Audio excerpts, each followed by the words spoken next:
To many people, Israel is a place of Bible stories and ancient ruins. In hundreds of archaeological digs like this one, Israelis are carefully preserving their past, but they're also keeping an eye on the future. And not just their future, the future of the world.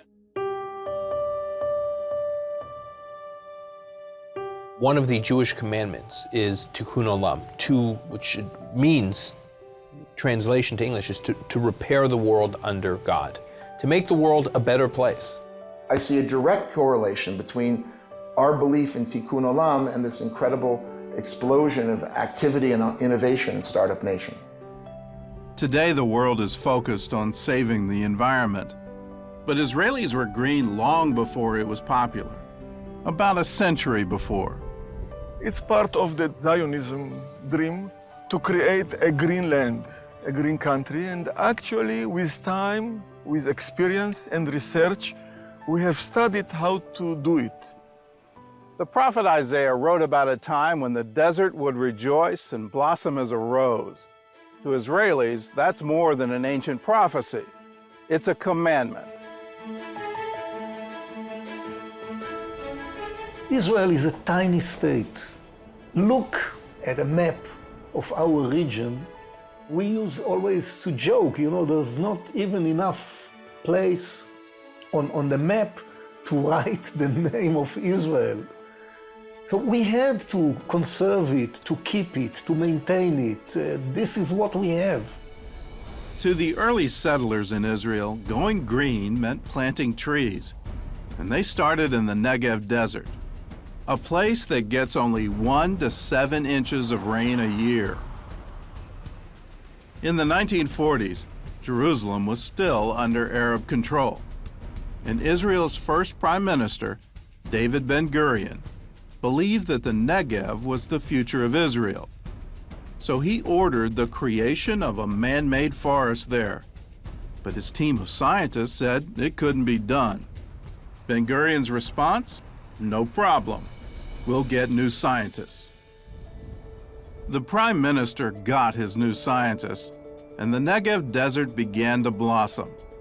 Today, the Yatir forest has more than 4 million trees, including carob, pine, olive, and fig. Israel is amongst the fewest countries in the world that at the end of the 20th century, there are much more trees than were at the beginning of this century.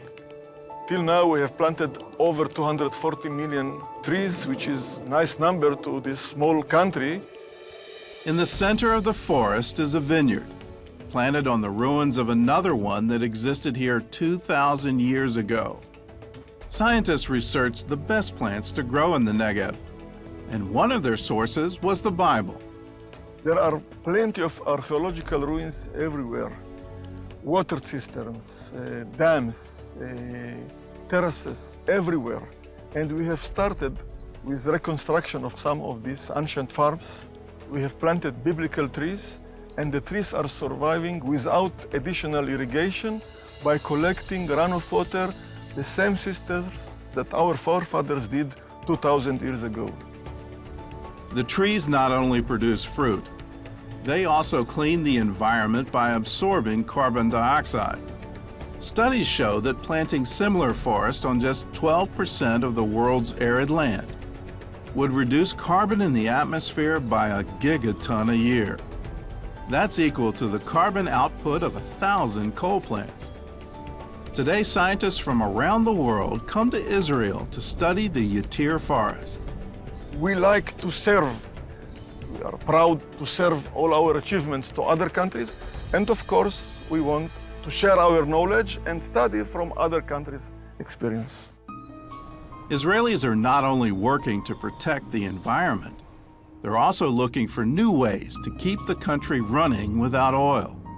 Israel itself, it's a beautiful country, a country definitely worth visiting with tremendous, lush, interesting areas, but we don't have the traditional gold mines and massive oil and diamonds.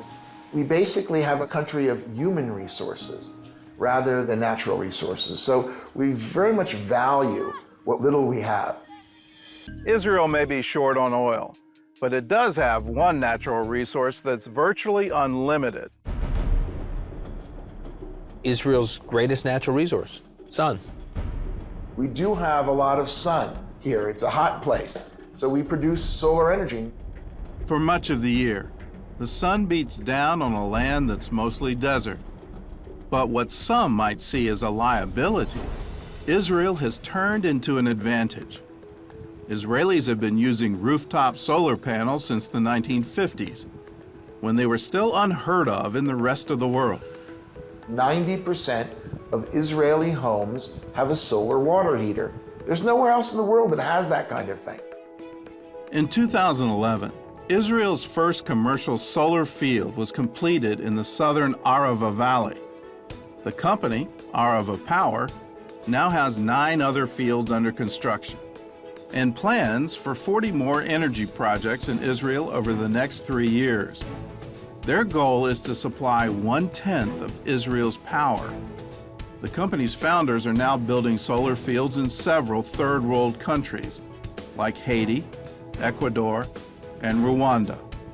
The solar field in Rwanda should be up and running by the end of 2013 and will provide 8% of Rwanda's energy. Israel has been a leader in clean technology from the beginning. Part of it also is that our neighbors have had a lot of oil and have sort of corrupted the world economic system and the world political system and used it unfairly to impose, I think, sometimes harmful ideologies. And therefore, if Israel can fight the world dependence on oil, what would be a better thing than that? In 2005, an Israeli software developer named Shai Agassi heard a similar question at a conference. We were asked, how are you going to make the world a better place?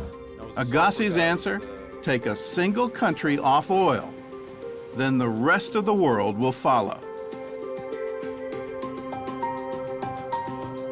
The first step was to assemble a fleet of cars that could run without oil. So Agassi started a company called Better Place, which offered an electric battery-powered car. The car battery recharges overnight in special power outlets installed in the owner's home. And for longer trips, drivers can switch out the car's battery at stations all over Israel. The entire process takes less than 5 minutes. I hear these go fast. They're quite fast, so you have no gearbox. Why is it so fast? What you'll feel on the acceleration is full maximum torque. There's no gears, there's just literally drive, neutral, and reverse. 0 to 60 in how many seconds? About 6.9, I believe. Really? Maybe I can wipe out my cameraman as I go by. As a consumer, one of the things that is really appealing to me is the absolute quiet.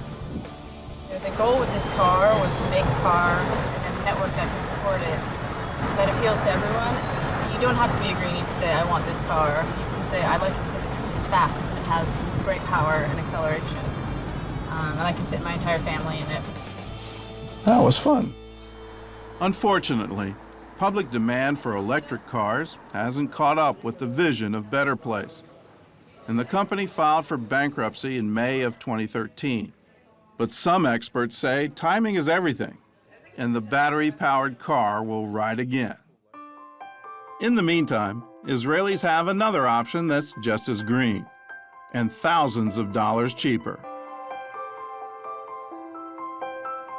In 2008, an avid biker named Azar Gafni had an idea. Suddenly it just struck my mind. Why not to make a bicycle out of cardboard? Soon after, I talked to 3 engineers, which I really highly appreciate, and they said, it's impossible. There's no way it can be done. While I was eating with my wife one day, she noticed that I'm a little bit disturbed. I told her all the things about the engineers I went to and all the things that they said about it's impossible. And then she looked at me. And then she said, I know you. If you're not going to try it, then you're going to drive yourself crazy. Then you're going to drive me crazy. Then you're going to drive the entire family crazy. So just go ahead and try it. 4 years and 6 prototypes later, the cardboard bicycle was ready to ride. The finished bike weighs in at just 20 pounds, and yet it can hold a 500-pound rider. And unlike regular cardboard, it's completely waterproof. Mass production on the bike will start in late 2013. It'll cost about $9 to make and sell for around $60. Where do you get this from? What right do you have to dream that way? We're people of dreams. It's all through the Bible. That's always been our methodology, if you will, in the Jewish people. God gives us dreams. It's for man to interpret them and man to experience them, and that's really the roots, I think, of much of our innovation. The fact that we're so flourishing here is a sign that this was God's will, that this is what was supposed to happen. This is the plan. We're good people. We're family-oriented people. We have an incredible army and society. I think that we have just begun to figure out that we have to tell our story about who we are rather than engage in constant bickering over the Middle East conflict. We have to go convey what the beauty of Israel is.